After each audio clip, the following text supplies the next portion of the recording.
Hola y bienvenidos a esta primera parte de la mesa redonda sobre la modernización al estilo chino, el sistema de desarrollo que promoverá China en una nueva etapa para avanzar en su desarrollo y que será un referente y aportará oportunidades al mundo en su camino hacia la prosperidad y el bienestar común.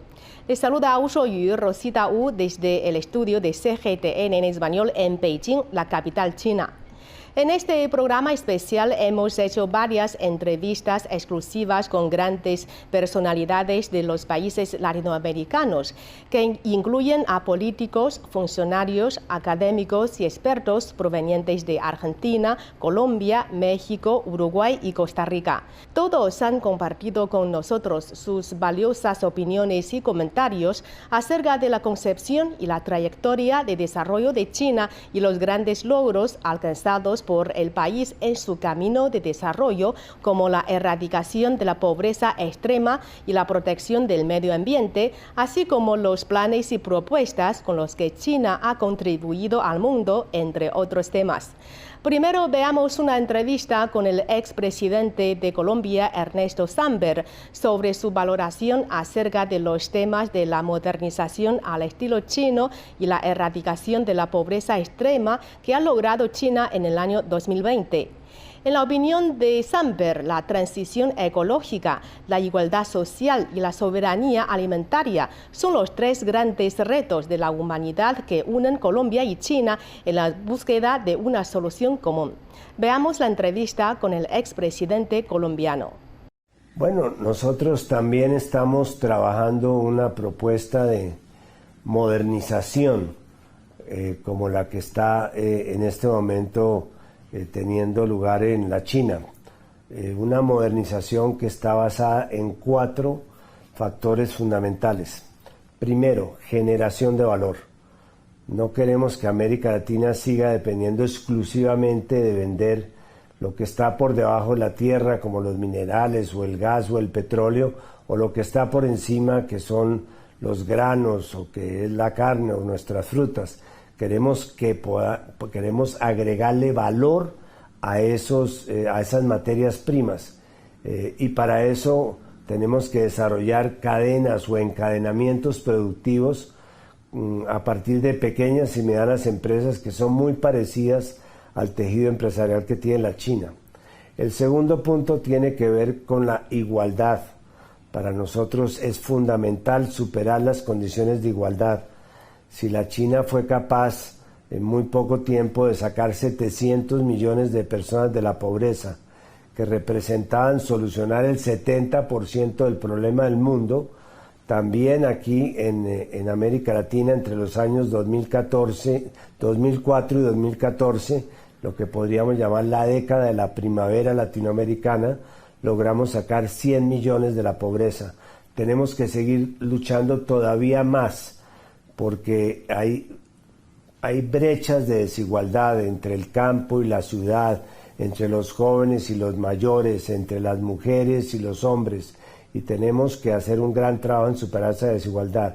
El tercer factor es construir ciudadanía. Tenemos que ser capaces de que haya libre movilidad de todos los latinoamericanos. Nuestro principal problema con los Estados Unidos en este momento es que rechaza el ingreso de cualquier latinoamericano dentro de sus fronteras. ¿Qué sacamos con que haya libre movilidad de bienes, de servicios, que se puedan transmitir datos, que todo pueda circular, pero las personas no puedan circular?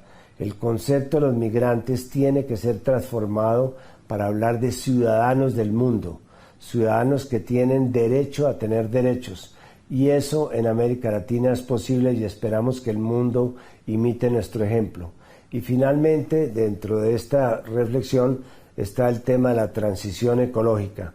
Y es como, de alguna manera, también aquí en América Latina, así como China está buscando una armonía entre su desarrollo y la naturaleza, también nosotros queremos hacer una transición ecológica que nos permita manejar, entre otras cosas, el cambio climático que le está haciendo daño a todo el mundo. El propósito del modelo de desarrollo latinoamericano, que yo llamo el modelo solidario de desarrollo, que debe reemplazar el modelo neoliberal que tanto daño nos ha hecho. Es un modelo mucho más parecido al modelo chino que al modelo neoliberal, porque tiene como objetivo no solamente crecer, y tenemos que crecer y desarrollarnos, y tiene que haber ciencia y tecnología e infraestructura, sino que ese crecimiento se reparta más equitativamente entre más personas. Y ahí es donde tenemos nosotros que trabajar para que los dos modelos coincidan. El secreto de las buenas relaciones que en este momento tienen la China con América Latina es que están basadas en la solidaridad y en la amistad. No es una relación de imposición, de coacción, de exigencias. Es una relación de amigos. China no tiene intereses, sino tiene amigos. Y en la medida en que se preserve esas buenas relaciones en ese campo y que tengamos una identidad alrededor de la amistad y que eso lo convirtamos en una fuerza positiva, que es la fuerza de la cooperación internacional, en esa medida China va a ser uno de los países no imperios, sino uno de los grandes países. Y no olvidemos otra condición que nos une a América Latina con la China, y es que somos del sur. El sur sigue siendo el gran espacio del futuro en el mundo, y en la medida en que actuemos como sur para defendernos en los foros multilaterales, para acercarnos, para encontrar identidades y solidaridades, en esa medida vamos a crecer como creció la China. Dentro del concepto de desarrollo sostenible, tenemos que hacer compatible una supervivencia digna del hombre con el respeto a una supervivencia de la naturaleza. Y aquí en América Latina, en temas como el de la transición ecológica, estamos en el lado de las soluciones y también estamos en el lado de los problemas. Estamos en el lado del problema porque ninguna región como América Latina puede llegar a ser tan afectada como puede ser la nuestra por el cambio climático y estos cambios bruscos que se están produciendo en materia de temperaturas, que producen huracanes y ciclones en el Caribe, que están produciendo temblores y terremotos en las zonas montañosas andinas, que de alguna manera están produciendo la extinción de muchas especies vegetales y animales. Y nosotros también estamos viviendo parte del problema, pero además estamos del lado de las soluciones, porque el 50% de las reservas de biodiversidad del mundo, es decir, de las posibilidades de vida del mundo, medida en términos de disposición de agua, de disposición de bosques, de producción de oxígeno, están precisamente aquí en América Latina. Por eso aquí estamos pensando en hacer una transición ecológica como la que tiene que hacer China. La diferencia con los países industrializados o los países ya desarrollados es que ellos tuvieron un plazo muy largo, primero para entender que tenían que hacer un desarrollo compatible entre el crecimiento económico y la naturaleza, y segundo para hacerlo. A nosotros se nos han acortado los plazos, tenemos que hacer la transición muy rápido, porque el futuro es ya. Si no lo hacemos ya, corremos el riesgo de no tener un planeta habitable en muy pocos años. Por eso es un imperativo ético y es un imperativo social de supervivencia del género humano que hagamos esta transición ecológica. En América Latina, especialmente liderada por el gobierno del presidente Petro aquí en Colombia, pues estamos iniciando una revisión de estos temas. Necesitamos darle respuestas a los grandes temas del futuro que, a mi juicio, son tres fundamentalmente: la transición ecológica, la igualdad social y la soberanía alimentaria. Esos son los tres grandes retos de la humanidad. Son retos que nos unen a la China, no solamente como problema, sino también esperamos que a través de la colaboración, de la cooperación y de la amistad, también nos unan en su solución.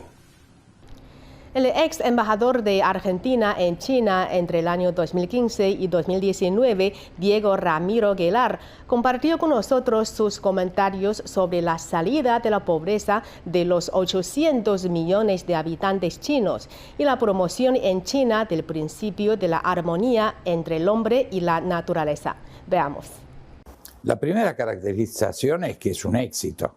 Pensar en haber sacado de la pobreza 800 millones de habitantes en los últimos 40 años es un proceso inédito. Yo creo que esto el mundo entero tiene que mirar con atención y aprender mucho de un proceso de inclusión social tan exitoso. Es un proceso extraordinario porque ha hecho al mismo tiempo, ha permitido por liberar las capacidades individuales de los chinos un stock de ricos que es más grande que el de Estados Unidos y Europa juntos.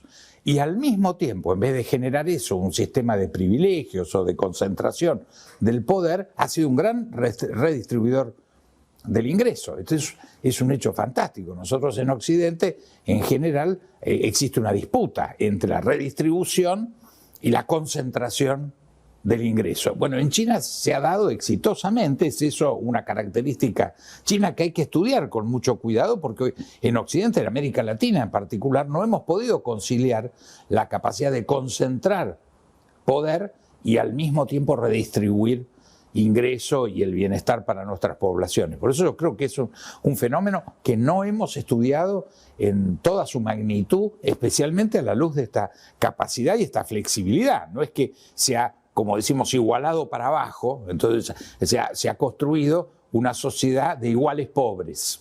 No, hay enormes diferencias sociales en China. Yo vivo 4 años en China y he visto la concentración, la riqueza, el lujo que gozan ciudadanos en China, pero conciliándolo con un concepto de dignidad, reconocimiento del producto del trabajo en condiciones inéditas. Esta solución, esta forma china, no ha tenido una traducción en Occidente, ni en Europa, ni en América. Al mismo tiempo, Diego Aguilar también mencionó el esfuerzo que está haciendo China para mejorar la calidad del aire y el agua y cómo responde la población china a la característica cultural de convivencia entre el ser humano y el medio ambiente. Veamos. Bueno, esto hay que ponerle también algunos detalles. Los primeros años, los primeros 20 o 30 años de la industrialización fueron hechos sacrificando la naturaleza, y esto es lógico. Todos los procesos, cuando uno ve el desarrollo europeo hasta bien entrado a la década del 70, realmente no había ni montañas luminosas ni aguas cristalinas, había problemas de polución gravísimos. Por suerte se incorpora en el mundo, no solamente en China, un criterio de armonizar al ser humano con el medio ambiente. A mí me consta que en la última década el esfuerzo que está haciendo China para recomponer ese daño que su proceso acelerado de desarrollo también le infligió a la naturaleza, hay una aspiración de limpiar el aire, limpiar las aguas, lo que se llama el objetivo del blue sky, del cielo azul, es una cosa que la tiene muy claramente además la población china. Responde a la característica cultural de convivencia entre el hombre y la naturaleza. Entonces esto que se violó para conseguir un desarrollo acelerado, hoy es una prioridad y China efectivamente está respetando, trabajando y honrando este principio de armonizar el hombre y la naturaleza. A continuación veamos una entrevista con Juan Castillo, secretario general del Partido Comunista de Uruguay. A juicio de Castillo, si hay un proceso que viene avanzando al mismo tiempo en el crecimiento productivo y en el desarrollo de la calidad de vida de los compatriotas, es el proceso chino. Veamos la entrevista. Nuestro partido, el Partido Comunista de Uruguay, ha seguido con detenimiento todo el proceso que viene llevando adelante Xi Jinping desde la Secretaría General del Partido y desde la Presidencia de la República. Es un proceso sumamente interesante. De hecho, no porque lo digamos nosotros, esto no es solo un tema de cercanía política o de proximidad ideológica. Tiene que ver con los resultados.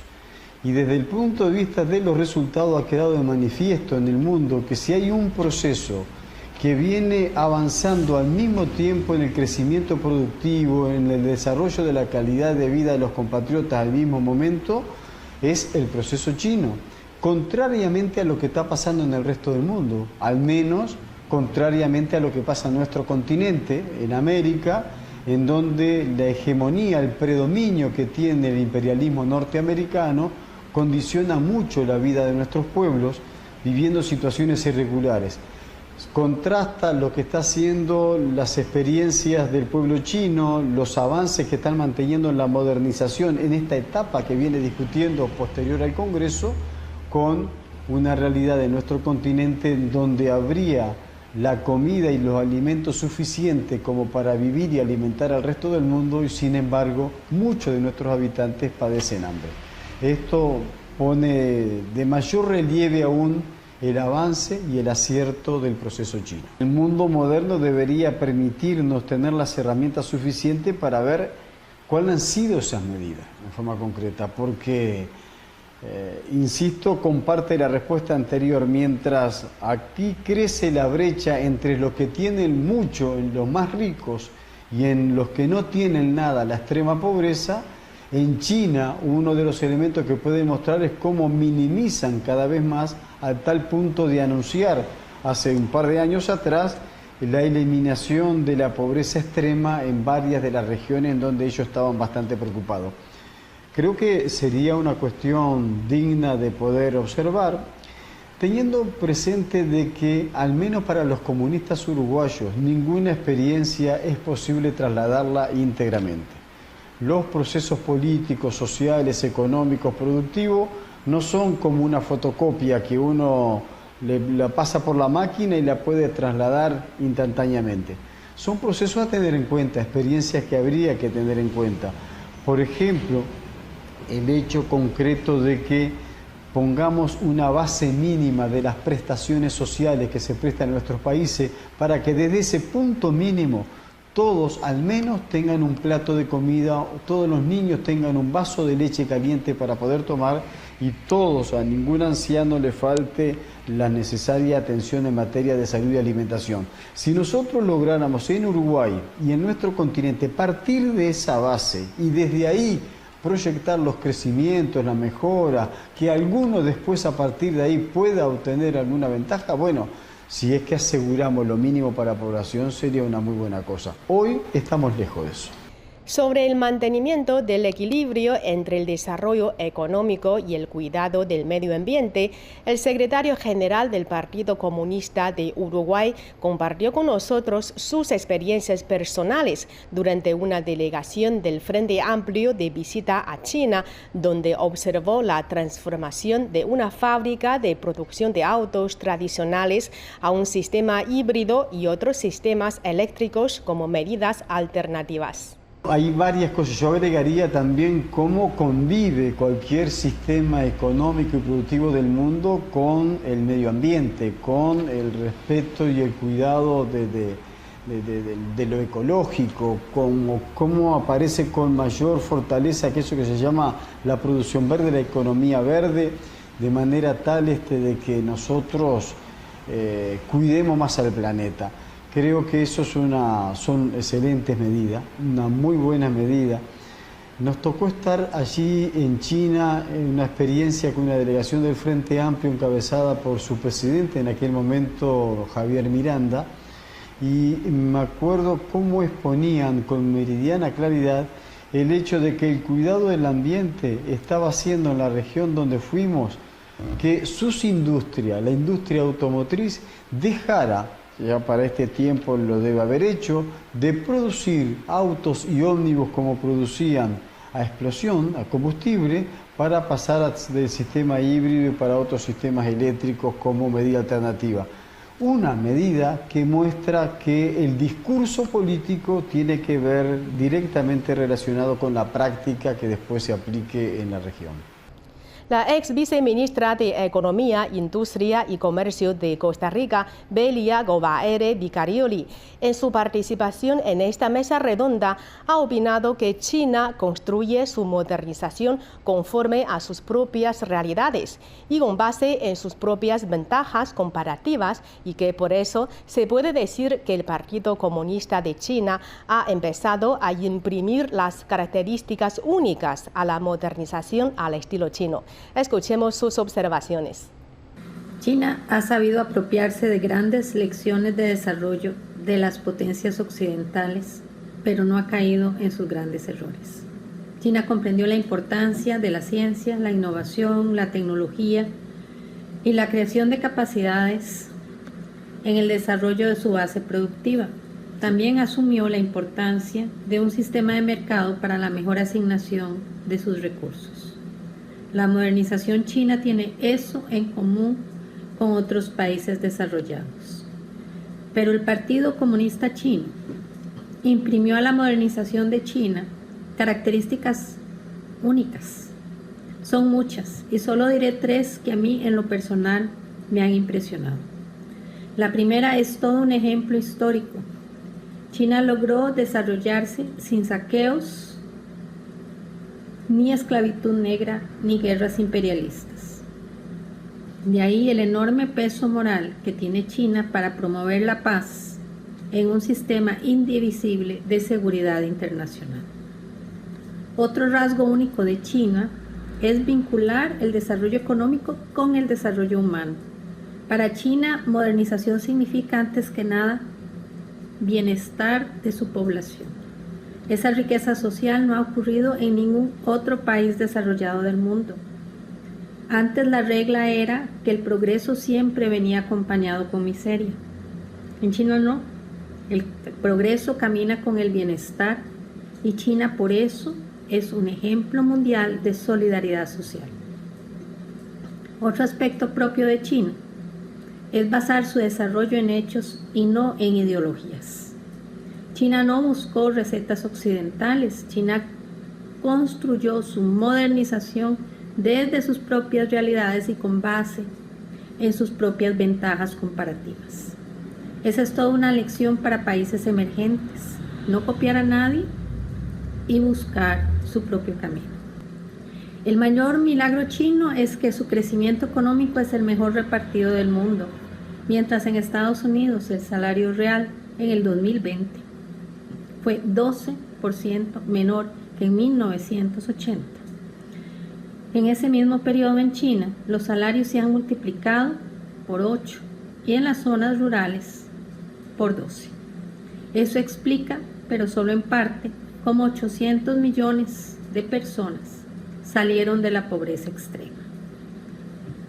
La reforma y la apertura permitió crecimiento económico, inversión en infraestructura y grandes avances sociales, pero en el 2012 todavía había 100 millones de personas extremadamente pobres, población concentrada en zonas rurales, con problemas básicos de alimentación, salud, vivienda y educación. Era claro que el desarrollo económico no bastaba. El combate a la pobreza también necesitaba una visión estratégica.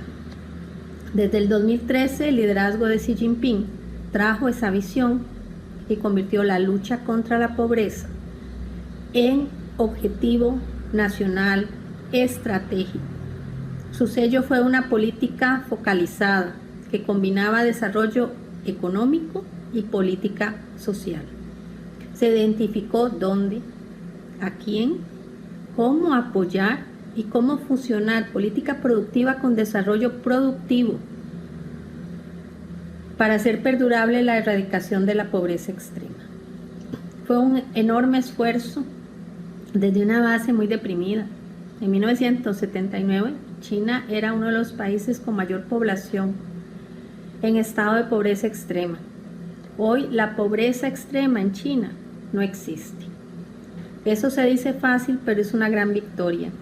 El triunfo de China contra la pobreza extrema es un ejemplo de solidaridad social para todo el planeta. Para esta mesa redonda sobre la modernización al estilo chino, también entrevistamos al ex canciller de Colombia, Julio Londoño. Por la cuenta del ex diplomático colombiano, China ha demostrado que el modo socialista puede generar progreso y desarrollo. Veamos.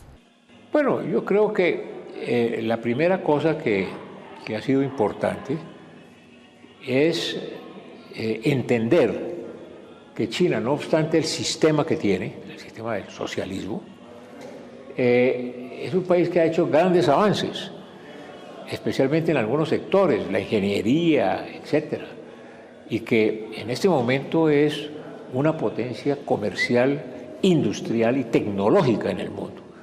Entonces, porque se pensaba anteriormente que un país como China era simplemente un país en que tenía una situación comercial muy disminuida, muy pobre, que lo que había en China era solamente pobreza, miseria, y la realidad ha demostrado otra cosa. Yo creo que para América Latina ha sido la demostración de que se puede en un momento determinado conciliar un sistema como el de China, un sistema político interno como el de China, con los avances, con el progreso que se está demostrando especialmente en algunas sectores de China. También asiste a esta mesa redonda sobre la modernización al estilo chino Cora Cecilia Pinedo, presidenta de la Comisión de Política Exterior Asia-Pacífico África del Senado mexicano. Por la cuenta de Cora Cecilia Pinedo, la cultura milenaria china prevalece como una gran riqueza y un gran patrimonio no solo de China, sino de toda la humanidad. Escuchemos sus comentarios. Creo que esta acción es debida precisamente a la gran cultura que es China, a la cultura milenaria que prevalece como una gran riqueza y un gran patrimonio no solo de China, sino de la humanidad. No podemos concebir el desarrollo de un país si no cuida sus recursos naturales, si no cuida ese aspecto que alimenta al ser humano y que va de la mano finalmente para poder alcanzar el éxito.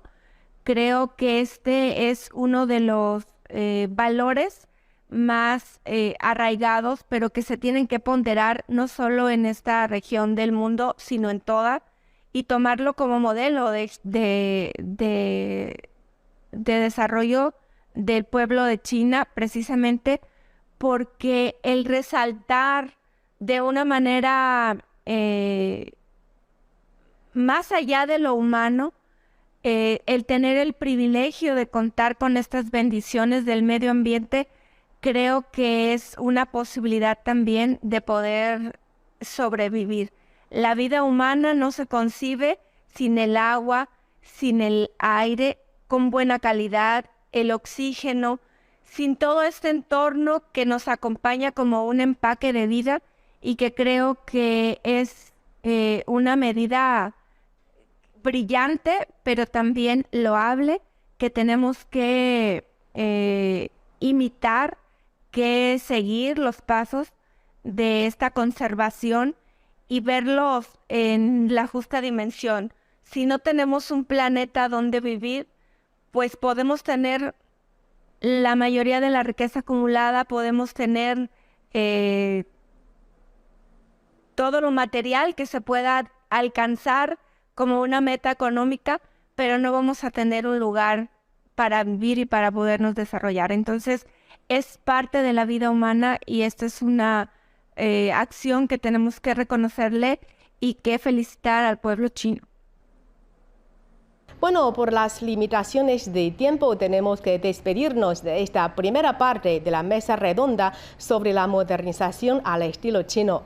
Para conocer más opiniones y comentarios de los distinguidos entrevistados latinoamericanos sobre este tema, síganos en la segunda parte del programa el sábado de la próxima semana a la misma hora. Hasta la próxima.